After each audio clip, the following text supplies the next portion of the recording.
order to build this self-worth, this self-esteem, and the self-belief, you have to create space. You have to create time for personal reflection. Some helpful tips that I usually share are things like filter for your wins. Are you on a daily basis, on a weekly basis, and on a monthly basis, taking in everything you did that worked? What happened right before you got the win? Where was your mind? What was your mindset? What were your actions? Hello and welcome to Voices with Talking Talent, the podcast that explores the real issues people face in the workplace. This is a space to have the open and brave conversations that inspire change and spark action. We're Talking Talent, and every week we'll be joined by a different guest. Stay tuned for discussions on the issues that business leaders are trying to overcome and what the future looks like for truly diverse and inclusive organizations.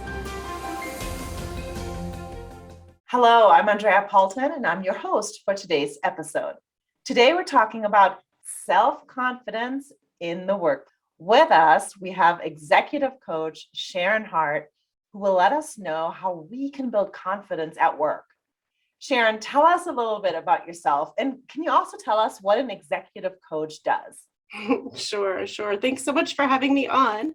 Yes, I work with our clients at the executive level and also in parenting coaching, women in leadership. And really what we're working on with our one-to-one coachees is looking at what I call blind spots. And really, if you think about that rear view mirror, we don't always see what's back there. And it's an important tool to see a different perspective, to get a different perspective. So a lot of the work I do with our coachees is around perspective, seeing things from a different angle. And also we do a lot of values work. So how are your values related to your professional goals, related to all parts of their lives, really?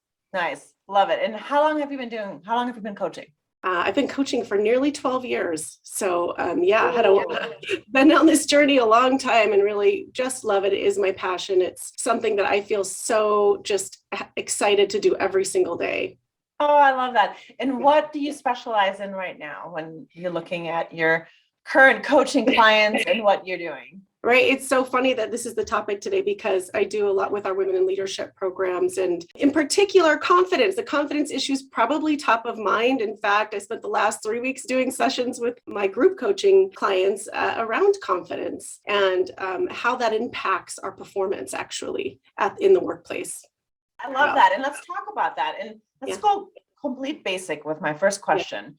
So what is self-confidence? And you just said that it affects you in the workplace. Like, why is it important in the workplace? It's so important. And I think, so just a basic kind of Sharon definition of what it is, which I think is in alignment with probably an official definition, is it's the belief in yourself. It's the self-belief. It's the knowing that you are capable of doing your job. Of also, though, this is the part that's a little bit muddy for some folks, is that you're capable of handling what comes at you, whether that's a known or an unknown. And so it really starts with self-belief. Again, a belief in your capabilities is really kind of the most basic definition, and something that especially the women that I coach in particular are so curious, how can I amp up my self-confidence? And we talk a lot about that. Yeah. So when somebody is not self-confident at work, like how does that show up? What are some of the behaviors that you see when someone's lacking that? Yeah, I mean, we see a lot of shutting down is what I call it. So you might have the best of intentions as you show up to a project or show up to a meeting, they have their ducks in a row, they think, and the first kind of question of their data, question about contrary thought, any kind of discussion, which is always important. I mean, diversity of thought is how we solve so many problems. We find a shutting down. We find completely, quiet. I won't respond anymore. I feel like maybe there's always a sense of, I just felt like I got my hand slapped, or maybe they're going to think I'm not capable if I speak up. So we really see silence and, again, a shutting down. There also might be, this is a lesser known cousin of it, but some defensiveness is sometimes what comes up. So in the midst of, conflicting thoughts or even a diversity of thought situation, getting very triggered or defensive also shows that that is sometimes evidence of lack of self-confidence. So is it always apparent to the person? So I've been in the situations where I got mad and I would shut down and I would stop talking, even in a work call. And I don't know, I'm thinking about that. Was I self-confident in that moment, or was I just mad? Like, could it be that we don't even know if it's a self-confidence issue? Right. So it could be that oftentimes it is a blind spot. And that's exactly why, it just fits so nicely into what I said at the beginning, because when you're coaching and someone says, well, here's what happened. And as a coach, I ask, and where did you go when you clamped? Well, I was furious. I was angry. What does that mean to you? When somebody disagrees with your thought, what does that mean? Oh, that I'm wrong? That maybe they don't trust me? So if you go under the surface of that anger, there's that self-doubt that shows up. And it's clear as a bell once you have a coaching conversation about it, or a trusted advisor, a manager that can help you kind of unpack what just happened. I like that. I'm going to definitely pay attention to that next time. Hopefully that won't be a next time, but if I do shut down, where it comes from and why I feel like I want to do that. So for all the listeners, let's make that a little goal of ours. To always dig down deeper. I love it. Yes. So where in all this does imposter syndrome fit in? Yeah, so imposter syndrome is really right in there with the lack of self-confidence. And it's really this idea that maybe your position has gone beyond your capabilities. And that is self-belief. So I'll just back up for a minute. I love this metaphor that we use a lot here at Talking Talent, and that I certainly use in these sessions this week, which is this tree metaphor. And the tree, if you think about a tree, and people come to me, come to coaching, come to a group session wanting confidence. And if you think of the tree, that's really the branches, the leaves, the fruit, right? But we know that a healthy tree starts with the root system and a healthy trunk. So if we think of the root system as that self-esteem, so really that self-regard, and then the trunk would be, do you believe you can do it? So how do you feel about yourself? Do you like yourself? Do you believe you're capable? And then your self-belief is, I can do this. I know I'm capable because I have evidence. And so that's another thing we talk about in coaching is how do you build evidence around this self-belief? And then you get the beautiful, healthy tree, the fruit. So starting from the fruit or the leaves or the healthy branches is really backwards. So when we think about imposter syndrome, it's just you haven't caught up with that self-belief trunk yet. And that the position that you've been put in, you don't have the evidence for yourself that you can do it. So there's a mismatch of self-belief. And so there are lots of exercises that I work on, with my clients around how do I know that I'm worthy? How do I know that I'm capable? And that is, not very interesting news that it's a total inside job. Good news, we can control it. The bad news is it's not based on anybody else's opinion. What others think can't be woven into your self-worth. And that's usually where we find a huge disconnect. Yeah. So you're starting to tell us a little bit about how we can build that confidence at work already with some of the comments that you've made.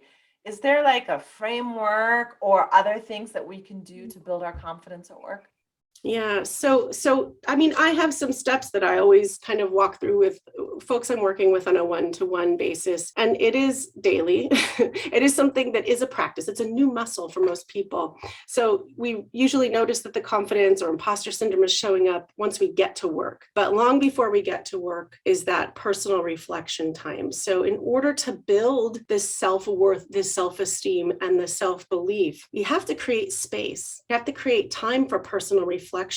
Some helpful tips that I usually share are things like filter for your wins. Are you on a daily basis, on a weekly basis, and on a monthly basis, taking in everything you did that worked? What happened right before you got the win? Where was your mind? What was your mindset? What were your actions? So we're very deliberate about when we failed and when I really blew it and here's what I did. And we want to spend a lot of time picking that apart. But really the basis of self-confidence is spending as much, if not more time on our wins, on how we got there. What was it about that project or that event or that meeting that had us in the zone? It usually comes down to, kind of a step 2, which is preparation. Many of the clients that I work with are either newly promoted into a higher executive level and they think, I just felt like my confidence was shaken. And how prepared were you? So when we look at filtering for the wins, it's always around, I had my ducks in a row. I really had all the information, which is part of the preparation. But the part 2 is setting an intention for that specific meeting. So part of the pre-work in your morning is to look at the positive aspects of what you bring to your organization, all of the things you're doing that worked, why it worked, and then preparing, what do you want the group to feel when you finish leading that meeting? What do you want them to walk away with? That's preparation. It's not always X's and O's and getting your data together. What do you want those folks to walk away with? Like Andrea has her act together. Wow, she hit all the points I was thinking of. She presented confidently and competently. Those are the things we want them to walk away with. So backing into your end result, your outcome is a great way to enter any meeting. So those are kind of steps for sure. And then we do a lot of work around how to take feedback constructively and how to not take judgment in and to be careful who you're listening to, right? Filtering for actual trusted advisors, your manager, colleagues that have your best interest and not listening to some of the other chatter. So I think one of the biggest eroders of confidence is listening to other people. More than you're listening to yourself. So that morning work, that reflection time is about giving yourself airtime to build that up before you even get to work. Yeah.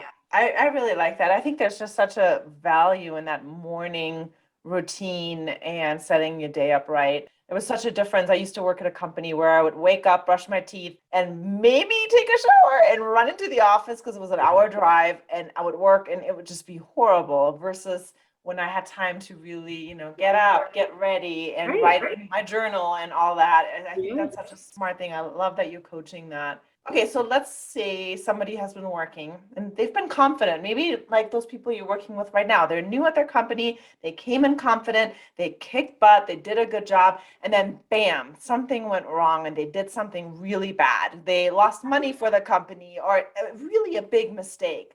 Once you've lost that confidence, can you gain it back? And if so, how?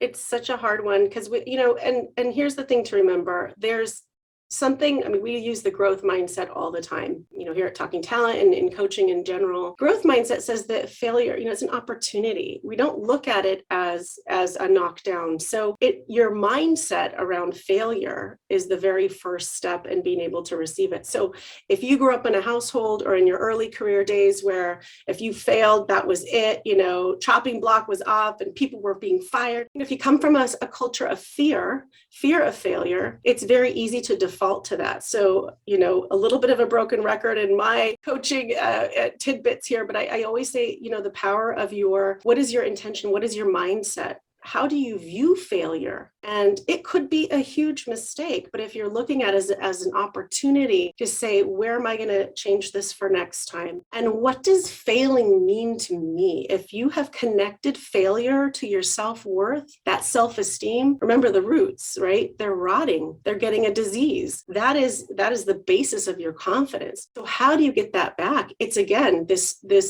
self-reflection time to say, this mistake doesn't define me. This error I made, it wasn't what I wanted. It wasn't good for the organization, but I know that every time I'm failing, I'm learning. Every time I fail, I'm actually getting better. And that refining and distilling of who you are and the skills. So it's really a thought. So a thought we think often shifts into a belief. The old belief might be that failure means I'm bad. Failure means I'm incapable. Belief and capability is tied to self-confidence. It takes time to shift those thoughts and to shift those beliefs. One of the things I ask that's really interesting on this topic is, what do you think when others fail? If you've just failed and that makes you quote unquote bad, how hard are you on others? And oftentimes there's this idea of, it's one of two ways. It's either, no, they're not able to be on my team. I'm intolerant. So it's just in time for some taking stock, some self-reflection there on, is that true? Or no, everyone's human, right? I get it. Well, are you being as gentle to yourself as you are on others? And why not? If that's true, why not? You can often trace it back to an early belief in what failure means. That was a long answer to your question, but hopefully it makes sense. Yeah, it completely makes sense. So now when you have somebody that is maybe practicing confidence, they're not confident yet, or maybe they're stepping in a new role that's all brand new, or they're doing a new project and they're not confident, how can they appear confident? Yes. Internally, they're still working on it. Lots and lots of tricks for this, because it is a little cart before the horse, right? And we were just talking this week in this group session, and someone said, you mean like fake it till you make it? And I said, well, a little bit. You can't really fake it. You have to be doing the work internally, because there is no shortcut to this. You have to believe it, right? But on the way to the road to belief, you don't start out at the end, right? You build and you take steps along the way. So a couple of things that help, especially when it's something like presenting or something like a big meeting where you're all eyes on you, you have a lot of visibility, again, are just to be really intentional. So to observe, where do you clam up? So I have a couple clients that'll get like a panic attack, or they'll say, gosh, I I completely forgot my notes. I had no idea what I was supposed to say. And so a lot of that is, again, preparation. So until you get really strong in this muscle, it's important. It seems redundant, but things like filming yourself and watching it over. Where did I, oh, it's too uncomfortable. I can't look at myself on camera. Well, start there. Let's get comfortable with looking at yourself and looking in the mirror, looking at yourself on camera. So, you're actually doing a really good job. Let's start to give yourself some credit. It's usually very uncomfortable at first, but in order to understand, you looked down, you started fidgeting, and you started shifting in your seat. As you see that on camera, or even watch a recorded, maybe a Zoom meeting of yourself, you can start to see where you got uncomfortable, and then you can mindfully do things like hold a pen. And if you're holding a pen, your hands are still. Remembering to take 3 breaths before you speak. So there's a bunch of little like physical tips that we can talk about doing. Those little things like posture, the way you breathe, how are you holding your hands, and where are your notes on the page and in front of you, can often appear very collected, even if inside you still have a little bit of butterflies going on. So it really does take the courage to look and gain the awareness around how you are presenting. How do you appear to others? And then what of that are you able and willing to fix today and start to work on? Lots of tips for that. So it's similar to, I had a speaking coach one time tell me that if I'm really nervous, I should just say to people like, I'm so excited to be here, because a lot of the nervousness, the high pitch of the voice, the shaking is similar to someone that's really excited. So they think I'm excited, which I'm really just nervous. So it's very similar to that. I love that. I'm going to actually steal that. That is a wonderful thing to say. I will usually talk about, is there a story you can tell? Is there an opener, right? As you're starting the meeting, rather than, page 1, let's look through the data. It always feels really stiff. And by the way, another great tool is to look at your audience. How are they feeling as they're looking at this? This person's very controlled. We're going right to data. Or would you rather have someone, mention something about a current event or tell a funny story about their morning, kind of soften the room. It helps you get into your own, be more comfortable in your own skin. I love that, though. I'm excited is a very similar, emotion, and I guess even mannerisms to being a little bit nervous.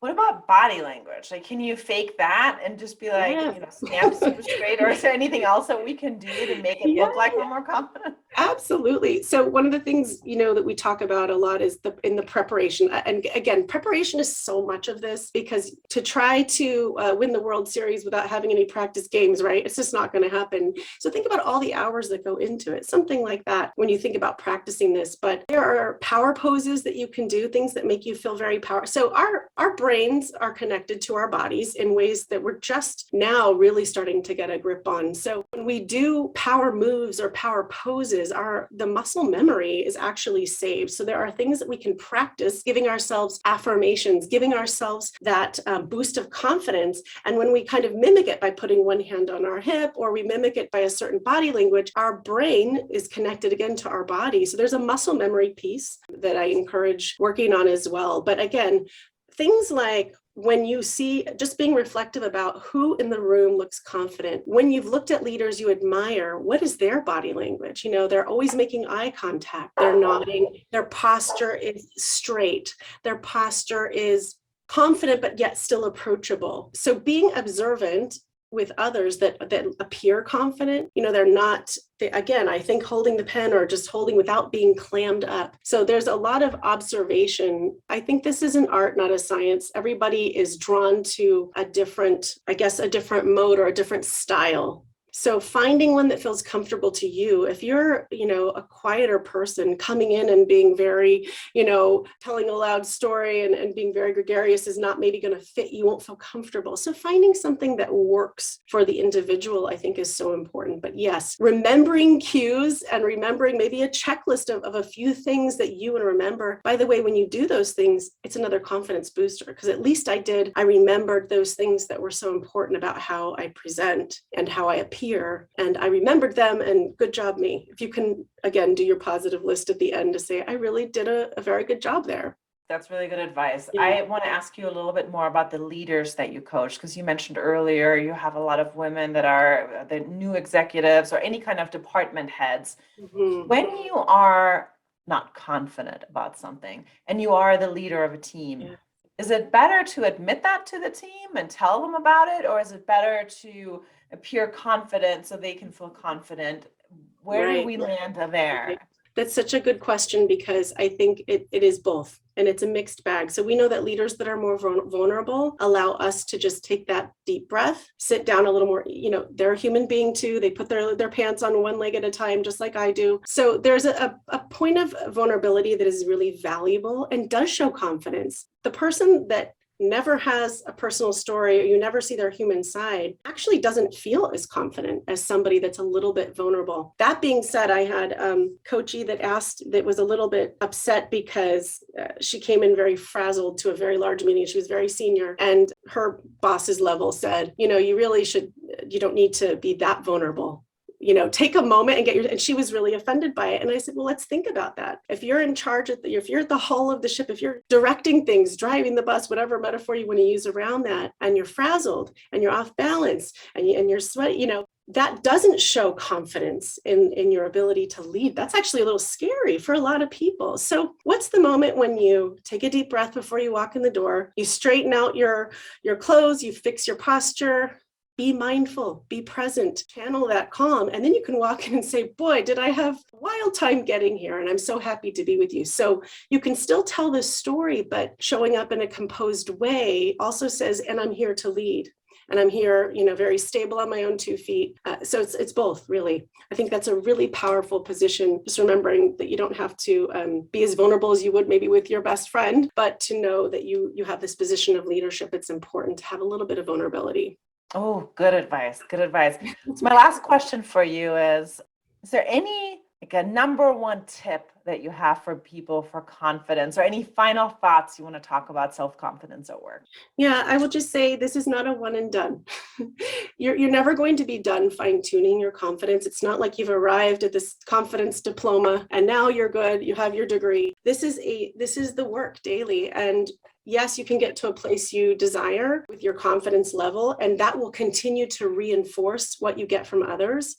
Evidence that you are confident is oftentimes when you resonate with what you're getting back. I really like the way others responded to me in that meeting. I felt heard. I felt well respected. I felt that what I had to say was important. When you continue to get that, you can see that you've made some real progress. Yet there's going to be, as you mentioned before, something happens. There's somebody new on the team. There are so many nuances throughout life that it's not something you really want to put on the back burner, but continue to nurture. Think about this like cultivation, right? It's like a tree. You want to cultivate it over time. It needs constant sun. It needs constant water. It's not like you just, it's grown and now you walk away. So I think making sure that you're continuing to get clarity and distilling who you are, and you'll evolve over time as well. So being in touch with yourself, being reflective on an ongoing basis, I think is probably the key to maintaining confidence and to also having awareness of yourself and others as you move forward. That's a great place to end. I love that. Thank you so much, Sharon, for being here and giving us some awesome coaching. Thanks for having me. It's been so much fun. Thank you for listening. This podcast has been brought to you by Talking Talent. We're a coaching organization that helps you develop, advance, and retain your talent. Together, we can create a more inclusive culture where your people and your organization can thrive. You can visit us online at talking-talent.com. That's talking-talent.com. If you liked what you heard today, please be sure to subscribe and leave a review. Thank you.